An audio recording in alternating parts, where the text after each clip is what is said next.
Dear esteemed cabinet members, we've prepared this message in the hope that some of the facts contained herein will assist you in making your e-toll decision. At the outset, please note that OUTA acknowledges that SANRAL builds good roads, and they are a very necessary state entity and must not be allowed to fail. And we also know that we have to pay for this Gauteng freeway upgrade. The public ultimately pays for it. It's not government that pays for it. But when unpacking the user pays principle, which is often bandied about in relation to the e-toll scheme, please note that this is a principle and it will remain a principle if it cannot be applied, if it cannot work. It just remains a simple principle. Virtually everyone agrees with the principle of user pays. The question is, what do you do when the users don't pay? Well, firstly, it's important to understand why the users aren't paying. And once you are completely satisfied that the users are wrong in their defiance against the scheme, then you need to work out how to effectively enforce compliance. So let's unpack that, because on the matter of why Gauteng motorists aren't paying, well, there's two main reasons. The first one is the trust. This is the public buy-in. And the second one relates to administrative matters. On the matter of public buy-in, this is the single largest issue and reason why these schemes fail. And this was largely driven to SANRAL's failure to take the public into their confidence prior to the decision being made. Never underestimate the importance of public buy-in, as electronic schemes like this around the world fail due to this matter alone. Public buy-in, by the way, is built on trust and a combination of misleading information combined with this lack of clarity around why more efficient alternative funding options were ignored, has simply just pushed the public further away from government on this matter. And especially when you add into the equation that under SANRAL's nose, the freeway upgrade price tag of 17.9 billion was a gross inflation of SANRAL's own final estimates of 11.8 billion rand, which they put to government in 2008 when the road construction began. Think about that for a minute. And then include, again, this matter that SANRAL told the public that ETC had won the e-toll operations tender in 2009 at a price tag of 6.2 billion, only to learn that the actual contract was signed in 2011 at 9.9 billion.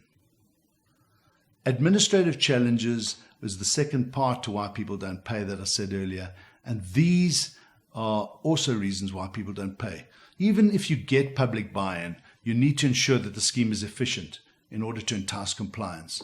And while SANRAL might have sold the scheme as an efficient one, in other words, you just need cameras and tags and that eliminates the need for boom down plazas, well, that's one element of efficiency. The other element is the actual administrative processes that follow.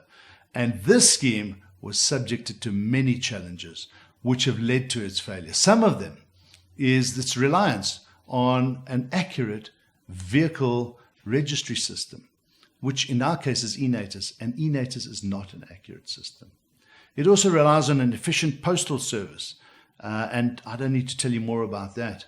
But more importantly, administrative efficiency is one that relies on the scheme to bill and collect efficiently.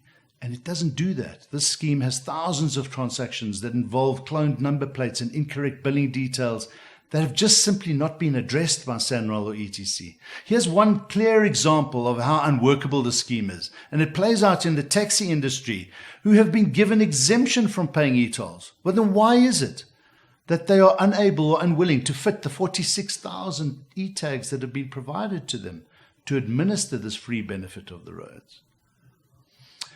However, setting public acceptance and administrative challenges aside, it is this inability to enforce compliance that is government's nemesis for the e-toll scheme.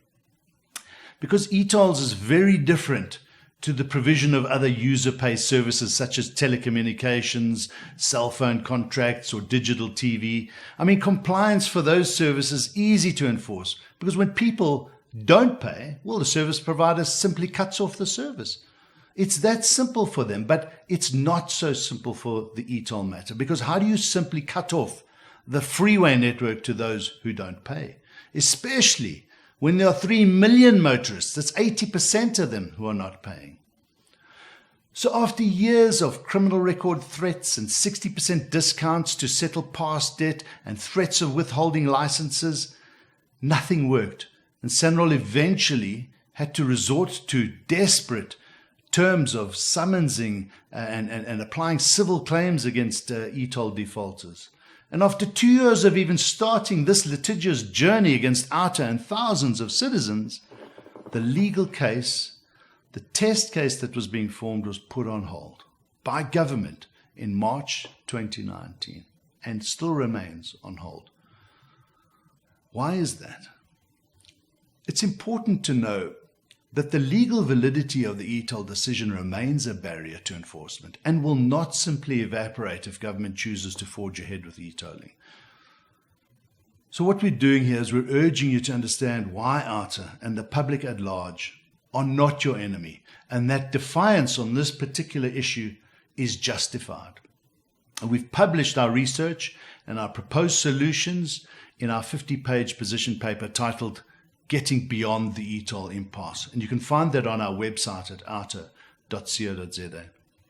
So in closing, when making your decision, we ask that you consider seriously why the scheme has failed. It has failed even after operating for the last 6 years. Its maximum compliance achieved was only 40% when it managed to recover 120 million rand in June 2014. And today that compliance is down to about 20%. It's generating about 60 to 70 million rand a month, well below the required and anticipated levels of 300 million rand a month. Please also know that due to the expiration of the ETC contract, there are no cancellation penalties applicable, and the Treasury loses nothing if e-tolls are scrapped. Sanral loses nothing if e-tolls are scrapped. Why? Because virtually all the money that is currently being collected goes to ETC and their service providers. So pulling the plug on the e-toll scheme is not a difficult decision to make. Many cities around the world have done so long before their failed schemes got into the state that ours has here. All we ask is that government makes a final decision one way or the other. If you remain adamant that you need to hang on to the failed e-toll scheme, then it's back to a protracted litigious war with your citizens that you go, and OUTA will continue to defend the rights of the public. If, however, you choose to implement practical solutions that we and others have already suggested, or a hybrid thereof, you will go a long way towards reinstilling faith and trust in our government, and to be able to move forward and resolve this impasse. We wish you every success in your deliberations, and thank you for listening.